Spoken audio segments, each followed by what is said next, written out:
So welcome to hell garden.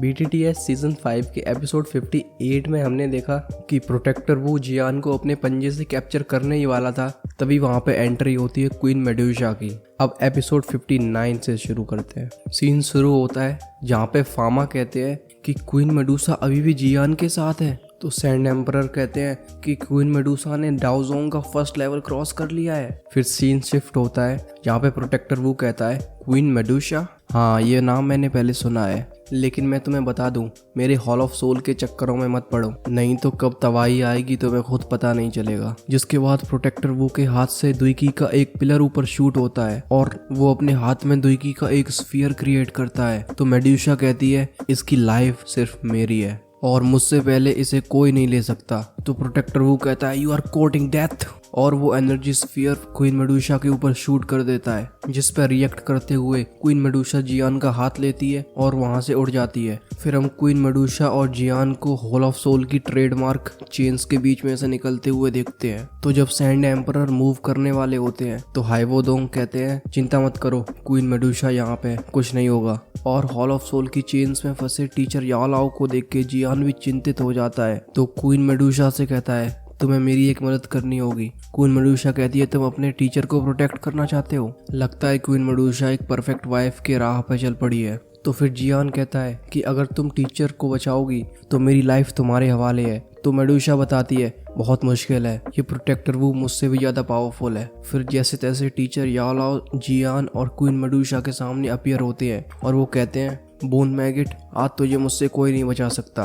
तो protector वू teacher याओलाओ से कहता है लॉस्ट डॉग आज तुम भी मेरे हाथ से नहीं बच सकते। और मैं प्रोटेक्टर वू से कहता हूँ यू आर कोर्टिंग डेथ। तो फिर प्रोटेक्टर वू अपनी चेन्स को टीचर के ऊपर लॉन्च कर देता है, जिस पर रिएक्ट करते हुए टीचर याओलाओ एक शील्ड को क्रिएट करते हैं।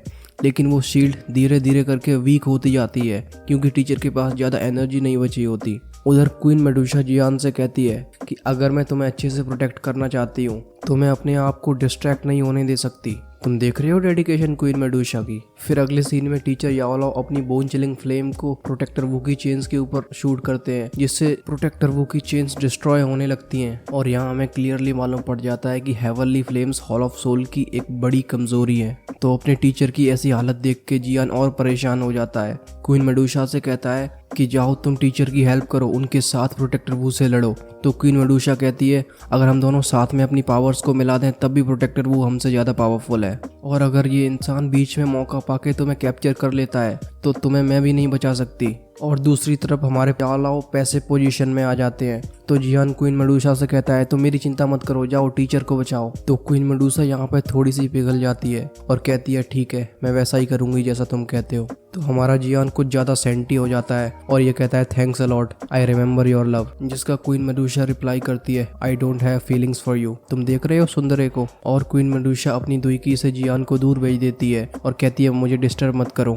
तो जियान को पीछे सैंड एम्परर और हाइवोडोंग कैच करते हैं। टीचर याओलाओ और प्रोटेक्टर वू की फाइट में टीचर याओलाओ की शील्ड टूट जाती है और जब प्रोटेक्टर वू उन पे अगला अटैक करने वाला होता है तो क्वीन मेडुसा प्रोटेक्टर वू के पीछे अपीयर होती है और उस पर एक पंच शूट करती है, जिसे वो अपनी चेन से ब्लॉक करता है। फिर प्रोटेक्टर वू अपना फोकस टीचर याओलाओ से क्वीन मेडुसा के ऊपर शिफ्ट करता है और दोनों के बीच में घमासान युद्ध शुरू हो जाता है। लेकिन हमारे टीचर याओलाओ भी कहाँ चुप रहने वाले थे, वो भी पीछे से प्रोटेक्टर वू के ऊपर अटैक लॉन्च कर देते हैं। फिर इन दोनों के कंटिन्यूस अटैक की वजह से प्रोटेक्टर वू थोड़े से प्रेशर में आ जाता है और कई बार तो बस वो बाल बाल बचता है। फिर प्रोटेक्टर वू एक बड़ा सा एनर्जी स्फीयर क्रिएट करता है और दोनों के अटैक्स को ब्लॉक करने में सक्सेसफुल रहता है और कहता है ये दोनों वीक नहीं है, लगता है मुझे वो पैतरा अपनाना ही पड़ेगा।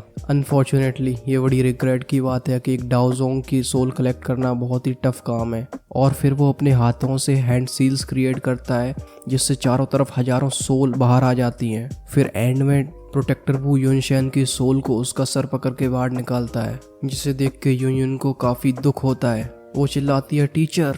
और जब ऐसा हो रहा होता है तो क्वीन मेडुसा और टीचर याओलाओ को एक बैड प्रेमोनिशन मिलता है।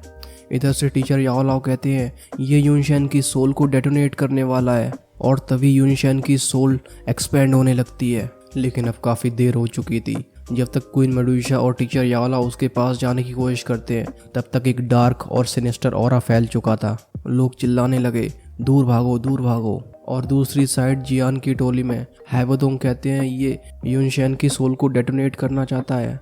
तो सैंड एम्परर कहते हैं कि ये लगता है मुझे इतना आसान नहीं है। तो फामा आगे बोलते हैं मुझे उस डार्क एनर्जी में एक सिनेस्टर ऑरा फील हो रहा है। जियान को इतनी दूरी से भी वो सोल फ्लक्चुएशंस फील होती हैं, लेकिन वो आगे कुछ देख नहीं पाता है। फिर वो अपनी आइज़ को ग्लेज्ड फ्रेम से कवर करता है और अपने टीचर और मेडुसा के आउटलाइंस को देख पाता है। और इस सोल डेटोनेशन टेक्निक को देख के जियान बहुत चक्का रह जाता है। वो इस बात से शॉक हो जाता है कि ये सारी की सारी प्रोसेस प्रोटेक्टर वू के कंट्रोल में है। तो फिर जियान को क्वीन मेडुसा और अपने टीचर की चिंता होने लगती है। अब जियान के ग्रुप में उसके अलावा कोई इस सीन को विटनेस नहीं कर पाता है। तो हैवोदोंग पूछते हैं इस एनर्जी के अंदर क्या हो रहा है। तो फामा कहते हैं ये तो सोल फ्लक्चुएशंस का बहुत टेरेबल प्रेशर है। और फिर प्रोटेक्टर वू युनशेन की सोल को डेटोनेट कर देता है, जिससे क्वीन मेडुसा और टीचर याओलाओ को सीरियस इंजरीज हो जाती हैं। और फिर प्रोटेक्टर वू सीधा टीचर याओलाओ के पीछे अपीयर होता है और कहता है याओ चैन, आज तुम्हें मुझसे कोई नहीं बचा सकता,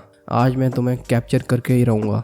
क्वीन मेडुसा टीचर याओलाओ की हेल्प करने की कोशिश करती है, लेकिन प्रोटेक्टर वू अपनी चेन से उसे रोक देता है। अब टीचर भागते भागते अपनी एनर्जी को कम होता हुआ फील करते हैं, तो वो समझ जाते हैं। तो जियान के माइंड स्पेस में अपीयर होते हैं, जिसे देख के जियान को भी एक वेड प्रेमोनेशन फील होता है। टीचर जियान से कहते हैं कि मैं तुम्हें अपनी बोन चिलिंग फ्लेम दे रहा हूँ। अगर मेरे साथ कुछ खराब होता है, कुछ बुरा होता है, तो तुम्हारे सर पे जो फायर मार्क है वो अपने आप ही मिट जाएगा। और वो जियान को एक रिंग देते हैं। वो कहते हैं मेरे एक दोस्त से अगर तुम फ्यूचर में कभी मिलो तो उसे ये रिंग दिखाना, वो तुम्हारी मदद जरूर करेगा। और उसके साथ ही टीचर डिसअपीयर होने लगते हैं। तो जियान उन्हें पकड़ने की कोशिश करता है, लेकिन उसमें अनसक्सेसफुल रहता है। अब तुम लोग ज़्यादा बोर ना हो, इसलिए इसे पार्ट 1 में यहीं फिनिश करते हैं। नेक्स्ट पार्ट में इस पूरे एपिसोड की एक्सप्लेनेशन को फिनिश करेंगे। तो मिलते हैं नेक्स्ट पार्ट में। I am Shivam, signing off.